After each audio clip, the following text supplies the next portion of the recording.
gets to decide who's worth seeing and who stays invisible? In the hallways of Franklin High, the quiet footsteps of 16-year-old Amira Collins barely made a sound, but the silence that followed her said everything. It was the silence of a girl, displaced, ripped from the school where she once knew the rhythm of survival, now dropped into a maze of unfamiliar faces, unspoken rules, and closed-off circles. A girl who, through no fault of her own, had to start over. She didn't want to transfer. No part of her wanted to leave behind her old life. Her friends, her routine, her spot at the library where the late afternoon light touched the pages of her math notebooks just right. But her mother, Nurse Angela Collins, had been reassigned across town to a different hospital, and with one quiet conversation and a firm decision made from necessity, Amira found herself enrolled in a school that promised diversity, but Franklin High was bigger, louder, harsher. The building smelled like bleach and cafeteria grease. Its fluorescent lights flickered just a beat too long. Its students, they didn't notice her, or worse, they chose not to. When Amira walked into her first period, heads didn't turn. No one smiled. Desks were already claimed. Social groups were sealed like vaults, and her name barely registered as the teacher called roll without looking up. Lunchtime offered no relief. She slid onto the end of a long lunch table where no one spoke to her.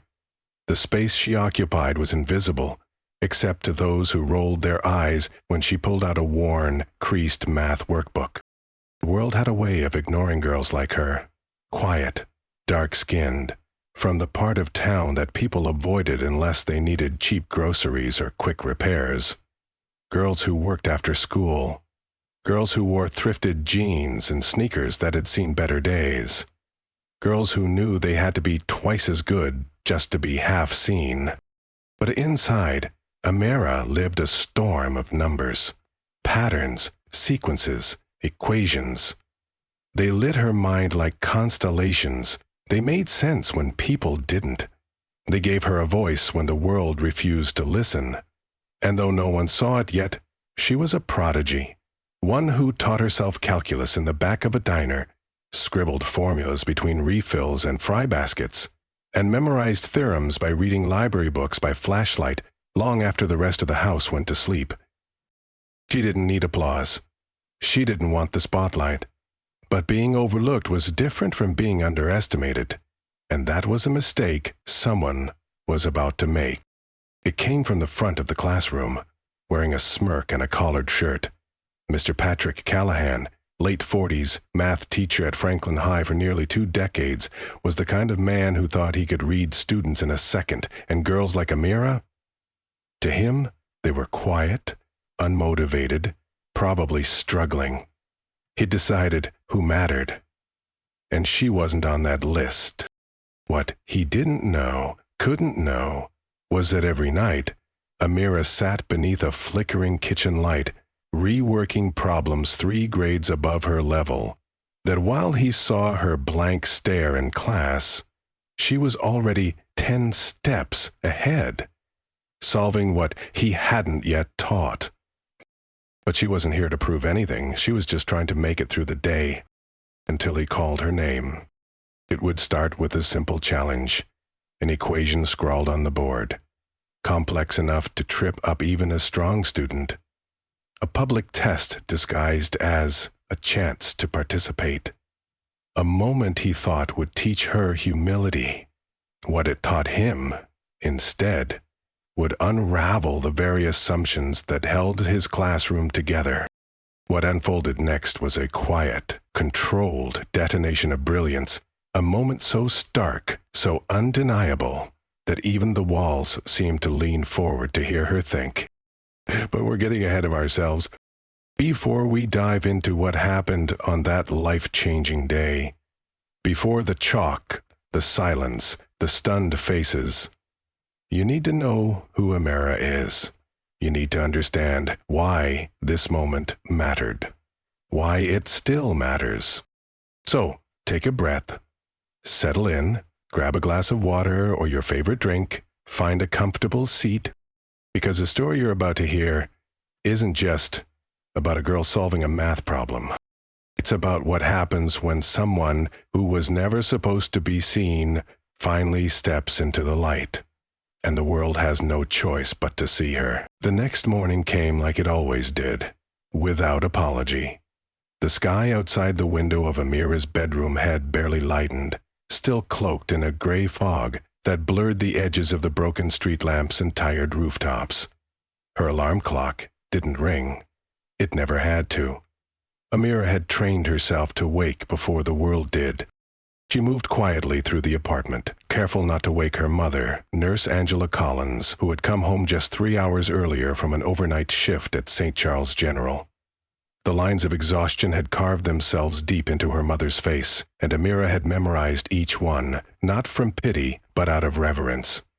That woman carried the weight of 2 lives, hers and Amira's, and made it look like she was born to do so. In the cramped kitchen, Amira reheated yesterday's oatmeal with a splash of tap water and a pinch of salt. The plastic spoon she stirred with was cracked, but it worked. Everything they owned worked, just barely. Her backpack, a faded blue thing with one broken zipper, lay waiting by the door. Inside, 3 pens, 1 out of ink, 2 notebooks, creased, 1 torn at the spine, and the most precious of all, her math journal. It wasn't fancy, just a beat-up composition book with duct tape holding the spine together, but inside it was a world. Her world. Scribbled formulas, graphs drawn by hand, pages covered in equations she couldn't explain to anyone because no one ever asked. She walked the 8 blocks to Franklin High like she did every morning, alone. The streets were still wet from a rainstorm that had passed in the night. Trash cans tipped over, sidewalks cracked like old skin. But she didn't look down. She walked fast, eyes forward, hoodie pulled over her braids, mind already working through the equations she had fallen asleep thinking about. She arrived early, as always, not because she loved school, but because it was quiet. In those 15 minutes before the first bell rang, the halls belonged to no one.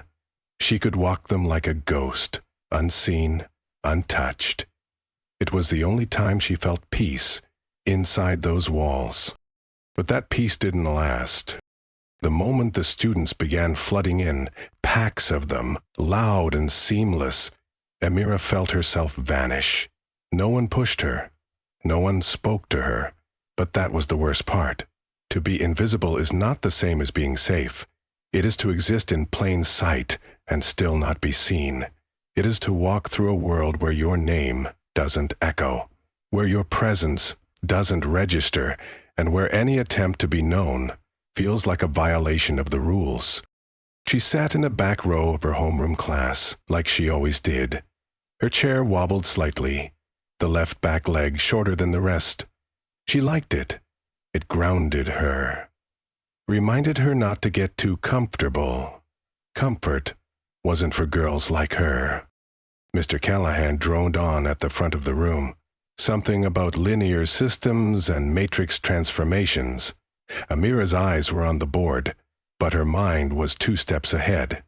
She had already solved the example he was stumbling through, twice, backward and forward. What she wanted to do was ask about the limits of non-linear convergence in recursive equations, but she didn't ask. She knew better. As she scribbled silently in her notebook, the door opened. Monica Hargrove strutted in. 2 minutes late as always, followed by her satellites, Brianna and Jade. All 3 were 16, perfectly made up, dressed like they were headed to brunch, not algebra. Monica saw Amira and smirked. Not cruelly, not directly, but just enough. "She's still back there with that crusty-ass notebook," she whispered, loudly enough for Brianna to giggle. Neshma said. Amira didn't flinch. She didn't stop writing. She had learned a long time ago that reacting gave them power, so she gave them silence instead. The day blurred forward. Biology, U.S. history, English Lit. In each class, Amira sank deeper into her own thoughts, calculating distances between planets in her head when the teacher talked about Romeo and Juliet, visualizing data plots while other students clicked through BuzzFeed quizzes on their phones. Lunch was the same. No eye contact, no invitations, just her, a sandwich wrapped in foil, and a table near the back wall. She sat where the sunlight didn't reach, where the noise of the cafeteria dulled into background static. When the final bell rang, the halls erupted with relief, doors swinging open, lockers slamming, footsteps like thunder. Students surged toward the exits in waves of laughter and energy. But Amira? She peeled herself from her seat like someone waking from a trance and slipped into the current, unnoticed. She didn't go home. Instead, she walked 12 blocks in the opposite direction through neighborhoods that grew more tired with each step. Boarded windows, chain-link fences, stores that sold everything behind glass. She passed the liquor store with the neon sign that buzzed without ever going out, past the alleyway where someone had once tried to steal her phone. She walked faster there, turned left at the auto shop, and right at the mural of the little boy with angel wings. Then, finally, she arrived. Gus's diner didn't look like much. A peeling awning, one cracked window sealed with duct tape, the S in the sign always flickered. But inside, it was hers. Her shift started at 4. She was never late. Behind the counter, Mrs. Patel barely looked up. "You're 5 minutes early," she said. "I'll make coffee," Amira replied. And so she did. For the next 4 hours, she poured coffee, wiped counters, cleared plates, took tips. Her back ached. Her feet throbbed. But her mind? Her mind was alive. Between orders, she solved equations on the backs of receipts. She stored concepts in her memory like treasures. Integration, derivatives, abstract algebra. She built a whole universe behind her eyes, and no one saw. By 8, the rush slowed. Mrs. Patel nodded toward the back. "Take 10. Amira nodded and slipped into the supply closet. It was small, dusty, filled with the smell of cleaning solution and burnt toast. She didn't care. It was quiet. She pulled out her math journal and started writing. Page after page. Equations like prayers. Numbers like breath. No one had ever handed her a formula. She had taken them, one by one, in moments like these. By the time she walked home, the streets had emptied. The city had softened into a hush version of itself. Streetlights glowed like lazy fireflies. In Amira, she walked as if nothing could break her. But when she reached the apartment, the cracks returned. Inside, the air was thick with silence. Her mother wasn't home yet. Amira sat at the kitchen table, bathed in the orange glow of a street lamp outside. She opened her notebook again, this time slower. The world outside didn't care how hard she worked. But one day, she thought, one day they will. The next few days unfolded like pages in a book she didn't remember writing. Each moment saturated with effort, repetition, and the sharp edge of isolation. For most students at Franklin High, the week leading up to spring break was marked by distracted laughter, hallway pranks, and countdowns drawn in blue ink across notebook margins. For Amira Collins, it was marked by silence, heavy, useful silence. Mornings began before the sun. Her alarm clock was replaced by instinct, an internal clock forged from years of necessity. She would stretch slowly in the half-light of her bedroom, rise without sound, and move through the apartment like a shadow cast by the moon. Her mother, Angela, still asleep in the next room, would sometimes stir but never rise. They both understood the rhythm now, how dreams were carved not in the softness of rest, but in the sharp focus of waking effort. Each morning, Amira packed her things with surgical precision. A pencil case filled with carefully sharpened Ticonderogas. Her battered calculator with the M+ button slightly jammed. The same duct-taped math notebook, now frayed at the edges like a beloved quilt, carried in the inner pocket of her hoodie as if proximity to her chest might help protect it. At school, nothing changed on the surface. Monica Hargrove still ruled the middle rows of every class like royalty. Mr. Callahan still asked questions like they were darts aimed to wound. Brianna and Jade still giggled behind cupped hands. But something beneath the current had shifted. Amira was no longer bracing herself against their attention. She had learned to treat their cruelty like bad weather. Predictable, inevitable, but temporary. The library became her sanctuary. Not the official one with tall windows and polished floors, but the back room, where the oldest math books were kept. The forgotten alcove where the heating barely worked and the air smelled like old glue and dust. There, among dog-eared calculus textbooks and yellowing geometry workbooks, Amira found a kind of peace that vibrated just beneath her skin. She would spend hours there after school, hunched beneath the dim amber of the overhead bulb, pencil dancing across scrap paper like it had a mind of its own. To an outsider, the sight might have seemed ordinary, a girl solving problems in solitude, but inside her mind, stars were aligning. Equations weren't just answers. They were architecture. Patterns she could feel humming beneath the skin of the world. Balance and logic where none existed outside. Then came Thursday. The day started like any other. Overcast sky, lukewarm oatmeal, and a steady walk through streets that seemed to exhale with her passing. But there was something different in the air at Franklin High. Not tension, not excitement. Something more dangerous, attention.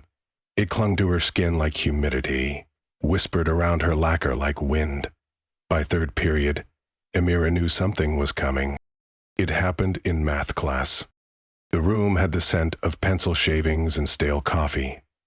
Mr. Callahan stood at the front, leaning against the board like he owned the truth itself. He twirled a piece of chalk between his fingers and let his eyes sweep across the room before landing on her. "Miss Collins," he said, his voice calm, almost bored. "Care to join us up here?" There was a ripple of movement. Eyes turned. Chairs creaked. Mira's stomach tightened, but she didn't hesitate. She stood. Not quickly, not defiantly, just with purpose. As if answering a call she had already rehearsed in her dreams. She walked down the aisle of desks slowly, the way someone might walk through shallow water, aware of every step. Monica whispered something. Amira didn't catch it. Didn't care. Her mind was already working. On the board was an equation. Not impossible, but deliberately complex, designed not to be solved, but to intimidate. Amira looked at it, and something inside her clicked into place. A soundless calibration, like a camera lens finding sharpness.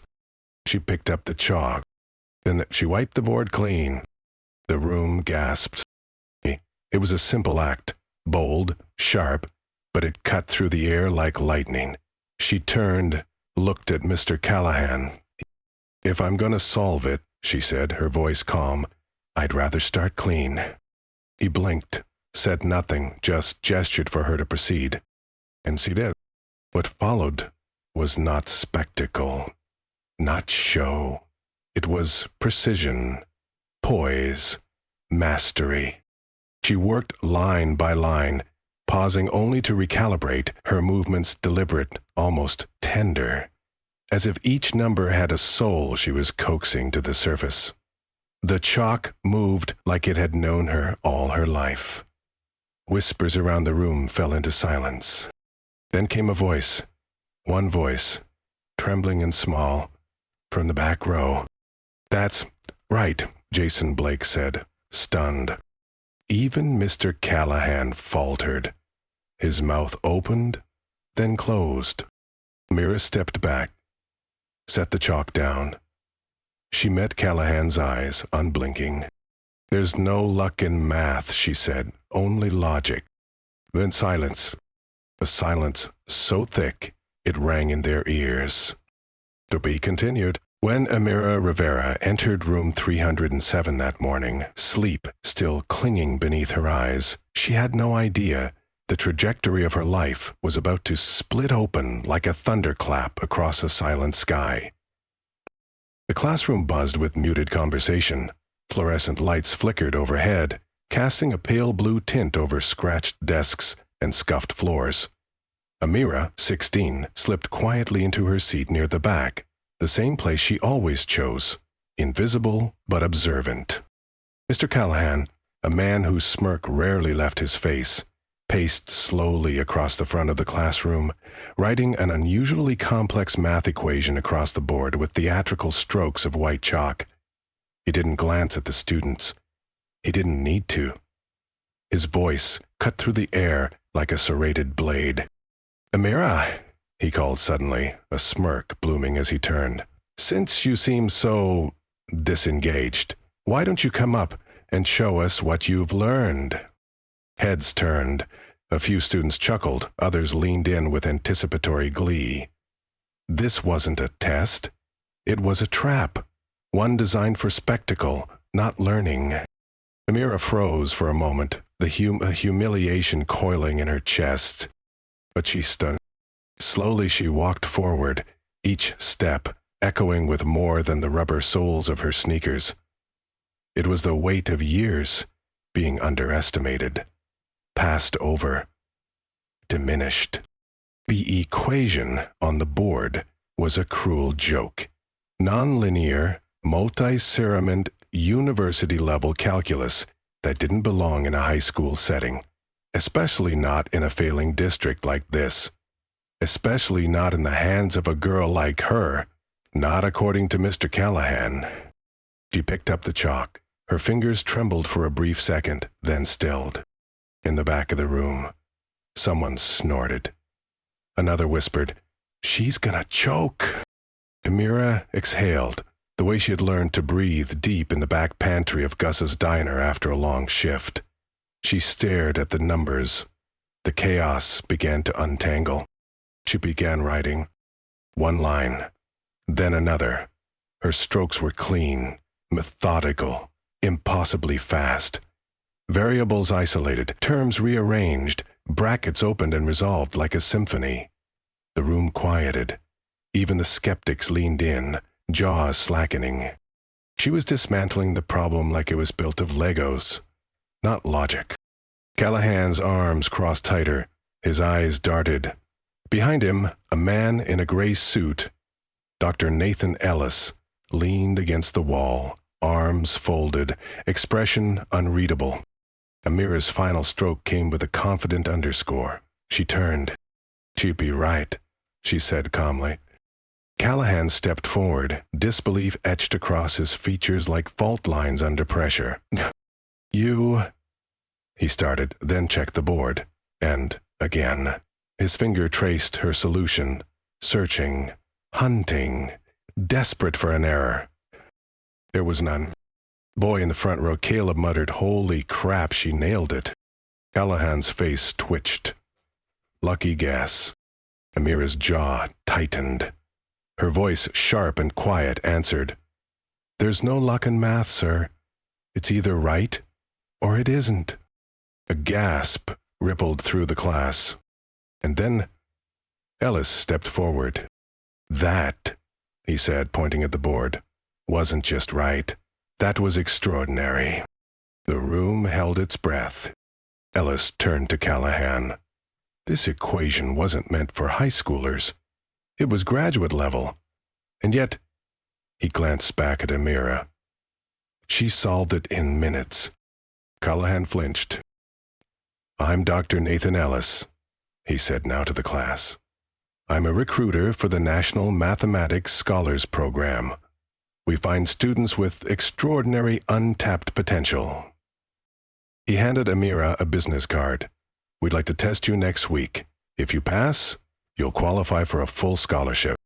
Silence. "Then I'll do it," Amira said, no hesitation. Callahan looked like he'd swallowed a nail. The bell rang, but no one moved. Not Elnir walked back to her desk. Not when Ellis spoke quietly to the principal. Not even when Callahan, left speechless, clenched his fists at his desk, staring at the board like it had betrayed him. In that moment, the girl they used to ignore, the girl from the back of the class, from the back of a diner, from the margins of every room, was undeniable. And later that night, when Amira placed the card on her tiny kitchen table, the words National Mathematics Scholars Program shining under a crooked lamp, she whispered to herself, "They thought I didn't belong here. But I'm not just here. I'm rising." That night, Amira stared at the card like it was glowing. He had placed it in the center of the kitchen table, underneath the only working light in their small apartment. The golden text, National Mathematics Scholars Program, shimmered slightly beneath the glass bulb above. Her mother, Angela, stood quietly in the doorway, arms folded, watching her daughter without saying a word. Amira didn't touch the card, not yet. She was afraid that if she did, it might vanish. Like all the other things she dreamed about, but never dared reach for. Angela stepped forward, placed a small plate of apple slices on the table, and said softly, "So, what does this mean?" "To me, it means," Amira whispered, "I have 7 days to prove I'm worth something." Her mother pulled out a chair and sat, sliding the plate closer to her. "You were worth something long before today," she said. "But if they need proof, then give it to them so loud they can never doubt it again." Yes. The next 7 days became war. Not a war of violence, but of time, of silence, of willpower. Amira rebuilt her life into blocks of hours, carving space where there was none. Before sunrise, during lunch breaks at Gus's diner, and in the library after closing, when even the janitor had stopped noticing her presence. Each day began at 4:45. She would sit at the small folding table in the kitchen, wrapped in her hoodie, eyes half closed, but mind fully awake. Angela would sometimes wake to the scratch of pencil on paper, rise just long enough to drape a blanket over her daughter's shoulders, then retreat without a word. Amira solved problems until her fingers cramped. She borrowed university-level textbooks from Dr. Ellis's list, filled notebooks cover to cover, rewrote equations until the ink bled through the paper. She created flashcards and stuck them to the fridge, the bathroom mirror, the ceiling above her bed. The house became a constellation of symbols. At school, she remained silent. Callahan avoided her, not with disdain anymore, but with the tight-lipped caution of a man who knew he had underestimated the wrong person in public. Students whispered when she passed, not with mockery now, but with awe, envy, and uncertainty. Monica's taunts vanished into silence. One day, Jason walked beside her as she left class. He said, awkwardly scratching his neck, "I know I never said it, but what you did, that was unreal." Amira smiled faintly. "I didn't do it to be seen." Jason shrugged. "Maybe not. But now you are." He hesitated before adding, "If you ever want someone to quiz you, I'm decent with patterns and stuff." She nodded, grateful but already drifting back into the equations burning in her head. On day 4, something broke. She had just finished her shift at Gus's, her apron stained with grease and exhaustion. Back at home, she collapsed into the kitchen chair, pulled out her notes, and nothing made sense. Her brain, which had danced so easily through calculus 2 days ago, now waded through molasses. She stared at the same page for 20 minutes. Angela noticed the stillness. "Baby, you've been pushing too hard," she said, stepping beside her. "You haven't slept more than 3 hours in days." "I can't stop now," Amira said. Her voice cracked. "I can't." Angela sat down, took Amira's hand in both of hers. "You've already done the impossible," she whispered. "Passing the test won't make you worthy. You already are. Don't let fear of failing rob you of what you love most." Amira looked at her mother, tears glassing her eyes. But, what if I'm not good enough?" Angela cupped her daughter's cheek gently. "Then you try anyway, because trying with everything you have, that's already winning." Amira cried silently for 2 full minutes. Then she wiped her face, stood up, and went back to work.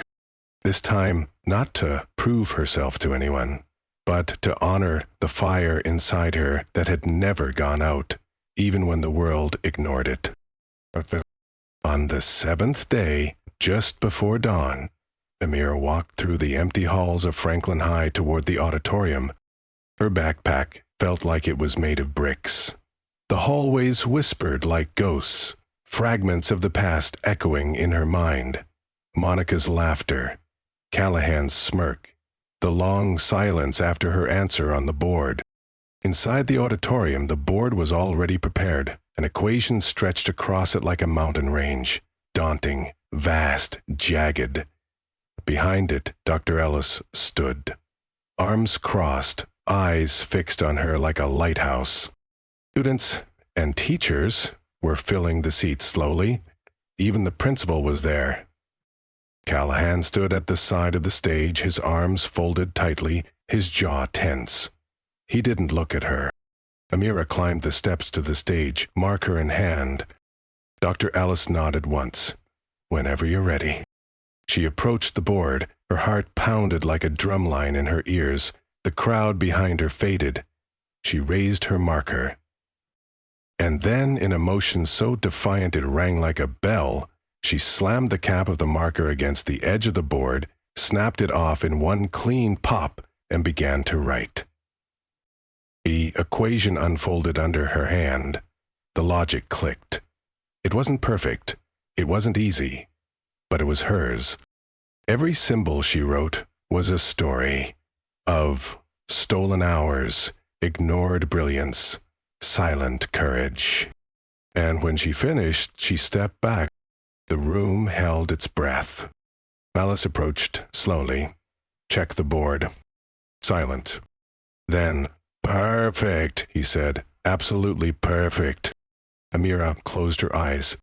She didn't cry, but her hand, the one that had carried so much, finally let go of the marker, letting it fall to the floor with a soft clack that echoed through the auditorium like a closing chapter. The air still hummed with disbelief long after Amira stepped off the stage. The marker she had dropped rolled slowly toward the edge of the platform before falling off with a hollow tap, like a punctuation mark at the end of an unwritten chapter. Behind her, the auditorium stirred, but no one dared fill the silence yet. Dr. Ellis stood beside her now, not with arms crossed like earlier, but with both hands open in front of him, as if cradling the moment. "That," he said finally, turning to the stunned crowd, "is what happens when genius meets grit." The principal nodded stiffly, attempting to mask his own astonishment. Callahan, however, looked like his skin had been pulled too tight over a collapsing mask. His lips moved, searching for something to say. But there was nothing left to say. Amira glanced down at her hands. They were trembling, not with fear, but with release. By the time Amira got home that night, the sun had already melted into the city's skyline, leaving streaks of gold across cracked rooftops. She placed her backpack down with the kind of reverence normally reserved for sacred relics, and then, quietly, without drama, she fell to her knees in the living room. Her mother Angela was waiting, already seated on the couch, hands clutching a cup of herbal tea too tightly. "Well," she whispered. Amira lifted her head. Her voice came out as a breath. "I did it." Angela covered her mouth, her shoulders shaking as silent tears broke free. She pulled Amira into her arms. "My baby, you did it." They stayed like that, tangled in a quiet embrace, for a long time. And then Amira looked up and said, I think this is really happening." Angela laughed through tears. "No, sweet girl, it's not happening. You made it happen." Yes. 3 days later, the letter arrived. Eck paper, raised lettering, an embossed seal from the National Mathematics Scholars Program, Amira's name, printed in elegant serif font. Amira Rivera, full scholarship recipient. She sat on the edge of her bed, the letter spread open like wings. In the kitchen, Angela stared at it over Amira's shoulder. "This isn't just an offer," she said. "This is a key." Amira nodded. "And I'm ready to unlock it." Everything changed. Pastor Ellis became more than a recruiter. He became a mentor. He called personally to tell her which universities were already reaching out. MIT, Stanford, Princeton. He even mentioned Oxford. "Halfway around the world." "Everyone wants you now," he said, "but the real question is, what do you want?" Amira had never been asked that before. Not at school, not at work, not even in the quiet moments at the diner where she wrote formulas under greasy light bulbs. No one had ever asked her what she dreamed about when the world wasn't telling her she couldn't. Now, she had to choose. In the hallways of Lincoln High, whispers followed her like a new echo. Not cruel, not mocking, curious, odd, careful. Students who had never spoken to her now nodded respectfully. Jason grinned at her from across the courtyard. Even Monica, the queen of spite, kept her head down when they passed in the hallway. Callahan was a ghost. He no longer challenged her. He barely called roll when she was present. If anything, he disappeared in the very space he had once used to diminish her. The roles had reversed, but Amira didn't gloat. Because the fight had never been about Callahan. It had been about her, about being seen, about being allowed to take up space. At night, Amira but now, it was different. There was a notebook beside her. Clean, new, thick with blank pages. Not just for formulas, but for plans. For possibilities. For building a future she had never dared to sketch. One night, she wrote something on the cover. A name, not hers, her mother's. Angela Rivera's legacy. Because she knew this story wasn't hers alone. It had been built on sacrifices, on love, on patience, on silence, on long walks in the dark and warm apple slices at midnight. And now the silence had been broken. Then came the official ceremony. Held at a conference hall downtown, the event brought together the top scholarship recipients across the country. Amira, now dressed in a simple navy mule dress, the first new outfit she had owned in years, stood among giants, valedictorians, Olympiad medalists, chess prodigies, debate champions. I was terrified until Dr. Ellis found her backstage and handed her a microphone. "Do you know what your gift is, Amira?" he asked gently. She shook her head. He smiled. "Oh, not just math. You make people believe again.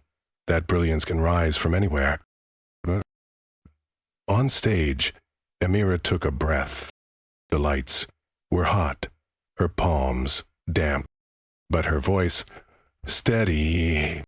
"I grew up solving problems no one saw," she began. "Not just math, but life. She looked at the audience, a sea of faces watching. I didn't have tutors, I had quiet. I didn't have time, I had will. I didn't have approval, I had questions. And those were enough. And she held up her hands, the same hands that had once shaken with fear in front of a whiteboard. Behaz's hands didn't just write answers, she said. They wrote a way out. Applause erupted, thunderous, relentless. Any there? She smiled. As she belonged, the glass walls of the study hall shimmered with late morning light. Amira sat at a corner table of the Massachusetts Institute of Technology library, surrounded by an almost sacred silence, the kind only places of impossible knowledge seem to carry. Sunlight filtered through high windows, landing in golden pools across the floor. Around her, students bent over notebooks, coding terminals, math proofs. The hum of thought was all. She was one of them. And yet, for a moment, she didn't move. Her fingers hovered over her mechanical pencil. A complex equation blinked on her laptop screen, daring her to engage. But Amira was still inside the echo of something older. Of a cafeteria where no one sat beside her. Of Mr. Callahan's smug voice. Of library aisles lit by a flickering bulb. She blinked once, then started writing. Fast, sharp, deliberate. Each stroke was precise, but there was a wildness beneath it, a kind of fierce grace. She wasn't just solving the equation. She was rewriting the story. And across the table, Jason watched her, mouth slightly open, pen frozen in midair. He laughed softly. You know, you still make the rest of us look slow.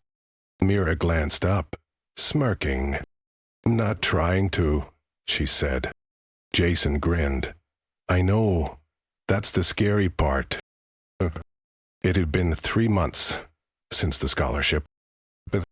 Then she stepped out of Franklin High and into this world. She had expected to feel like an imposter. Expected the voices, the ones she carried from childhood, to whisper again, "You don't belong here." But they didn't. Because Amira had built armor from every moment she had been overlooked. Her silence had not been emptiness. It had been accumulation. And now she wore it like steel. Yeah, MIT was intense. The lectures were fast, the concepts brutal. Professors spoke in riddles, students moved like currents.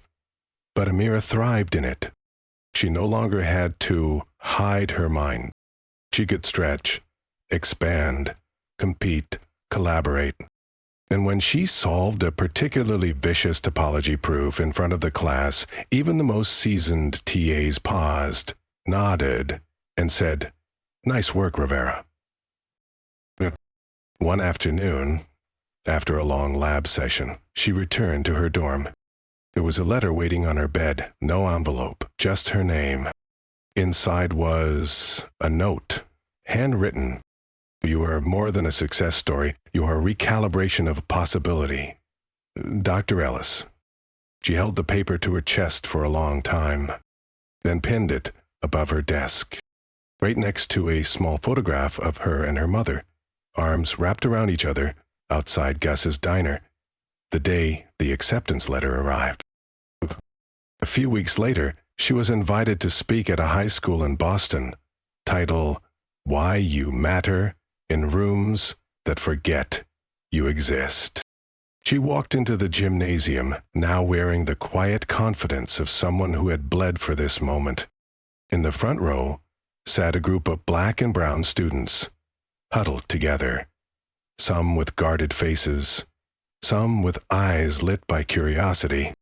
Amira looked at them and saw herself. When she took the mic, her voice didn't tremble. "I used to believe that being invisible would protect me," she began. "That if I stayed quiet, stayed small, no one would see enough to hurt me." Pause. "But silence isn't safety, it's surrender." She took a deep breath. "And you, every single one of you, belong in every room where brilliance is measured. Don't let anyone convince you otherwise." There was a stillness in the crowd, the kind born from truth that lands too deep to clap yet. Then one girl stood, then another, and then the whole front row stood, like a wave breaking through the shoreline of feet. Amira? She smiled, softly. He belonged here. Final scene. Back in her dorm room, alone, she opened a fresh notebook. She wrote one line. For every kid who thinks they have to earn the right to be seen, you already have it. Now go take up space. She placed the notebook beside her pillow, turned off the light, and lay in the quiet. Outside, Cambridge glowed. Inside, Amira Rivera, once a girl scribbling math problems in a closet, was now dreaming not of survival, but of impact. She wasn't going back. Not ever. He had crossed the threshold, and the world would never again be able to pretend she didn't exist. 1 year later, Amira Rivera returned to Franklin High. She didn't come as a student, not as the girl who used to sit at the back of the classroom, notebook clenched like a shield. She came as someone transformed, but not unscarred. She stepped through the front doors in a crisp gray coat, her steps echoing along the now familiar hallway that had once tried to erase her. Students passed her, not recognizing the legacy embedded in the air around her. But the teachers did, especially one. Mr. Callahan saw her first. He paused at the edge of the teacher's lounge, mug half raised, their eyes locked, not with the old condescension, but something else, something far more human. Regret. Amira offered him a nod. I don't gold, but final. He nodded back, then disappeared behind the door, quietly, like a footnote that had lost its sentence. In the main auditorium, the school had gathered for a special assembly. Amira stepped onto the stage, where a single whiteboard stood, blank, waiting. She didn't hold a marker. She didn't need one. Behind her, a projection displayed images from the past. A diner, a math notebook, the old library light bulb. She turned to the students. You may not know me, she began, but I've sat where you sit. I've walked these halls, invisible. A pause. I've been asked to prove what I already knew about myself. Not once, but over and over again. Her voice softened. But I'm not here today to tell you how I succeeded. I'm here to tell you this. The world will try to measure you with tools too small for your worth. Don't shrink. In the front row, a girl lowered her hoodie. Her eyes met Amira's, unblinking. A boy beside her sat up straighter, fingers twitching toward a math book. Amira's gaze swept the room.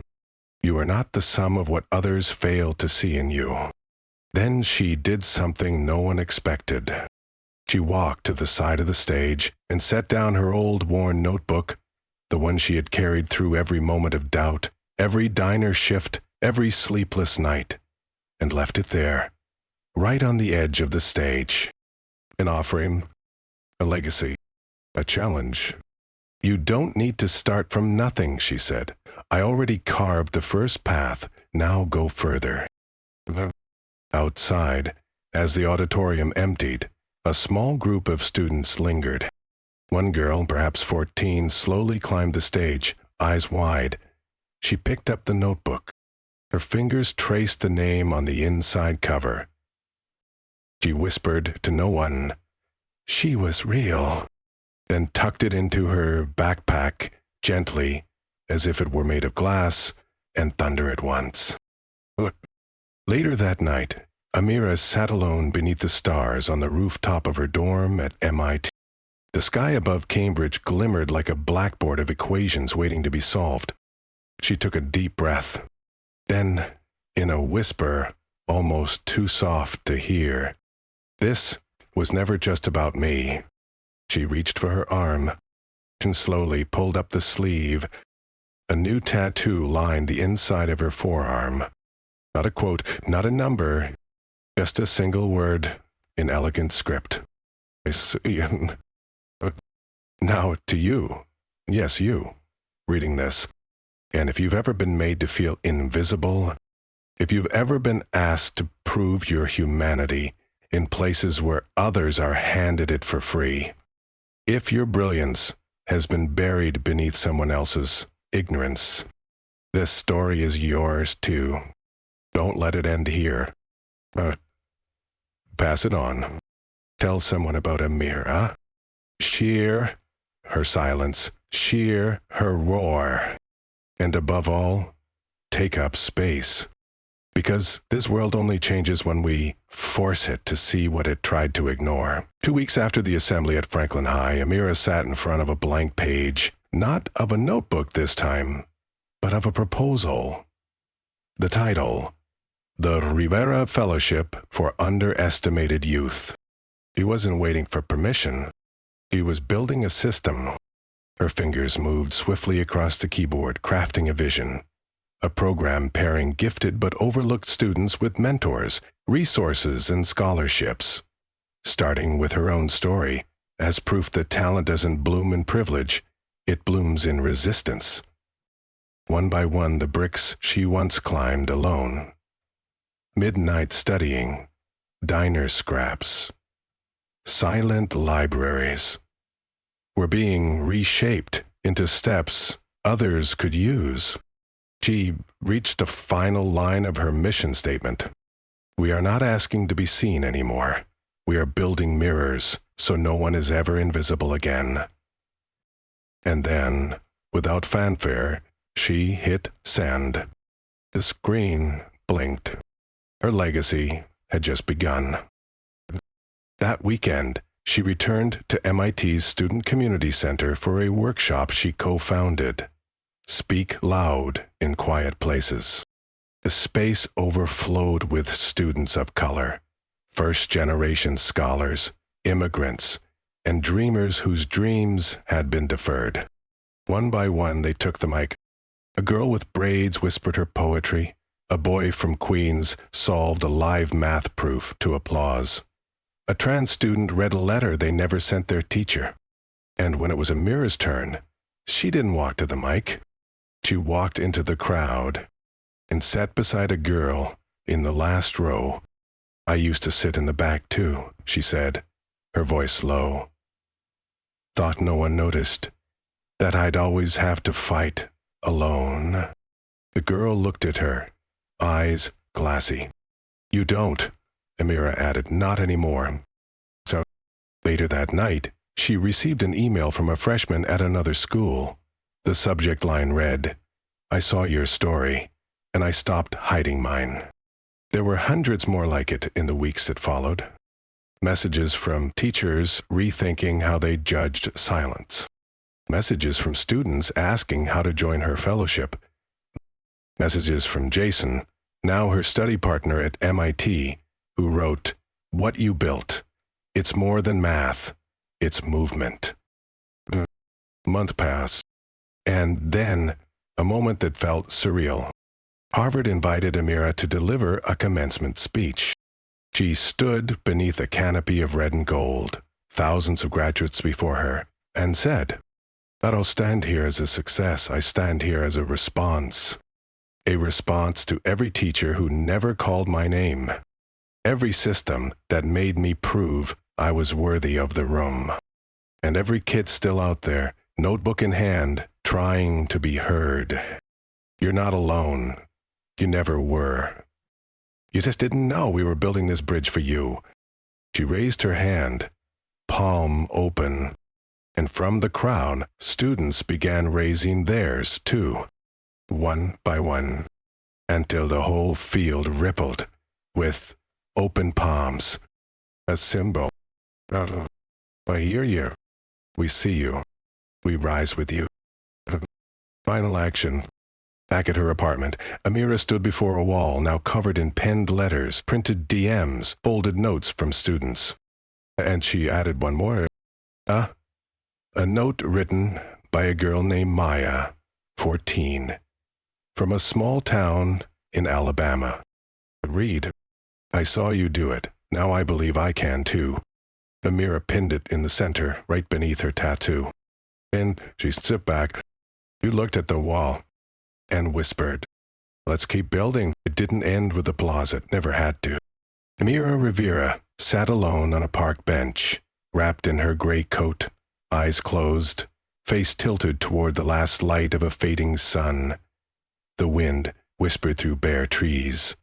Her breath moved slowly, like a metronome, steady, certain. In that moment, there was no audience, no lecture, no board to solve. Just stillness, just survival, just presence. And that was power. Because for the first time in her life, she wasn't surviving to be seen. She was living because she finally belonged. What comes after isn't fame or ceremony. It's quieter than that. It's building bridges no one burns. It's mentoring in silence. It's holding space for stories that were never told. It's ensuring that what was erased isn't forgotten, and that justice isn't a word, it's a practice. Amira's story teaches us one unforgettable truth. Justice doesn't always arrive with noise. Sometimes it enters through a quiet door, held open by the ones who were once shut out. The message for you, from our heart to yours. There's something sacred in being seen, especially when you've lived a life on the margins. Amira Rivera's journey reminds us that brilliance can bloom in broken systems, and that even the most overlooked soul can move mountains when given a moment of belief. To those in your twilight years, you understand silence. You've seen injustice wear many faces. But perhaps the most powerful thing you can do now is this: pass down the truth that power does not always shout. Sometimes it listens. Sometimes it lifts. Let Amira's story be a candle passed into your hands, not just to light your own way, but to pass on. To a grandchild, a neighbor, a community. Because the world won't change through grand gestures alone. It changes in moments like these, when we choose to carry someone else's light. And if this story moved you, even in a small way, help us keep it alive. Subscribe to the channel, share this video with someone who needs to remember they matter. Let's continue, together, to build a more just, more human world. Thank you for your presence. We invite you to stay close, stay open, and join us again on this journey through truth and resilience. Right here on Racist Stories Uncovered.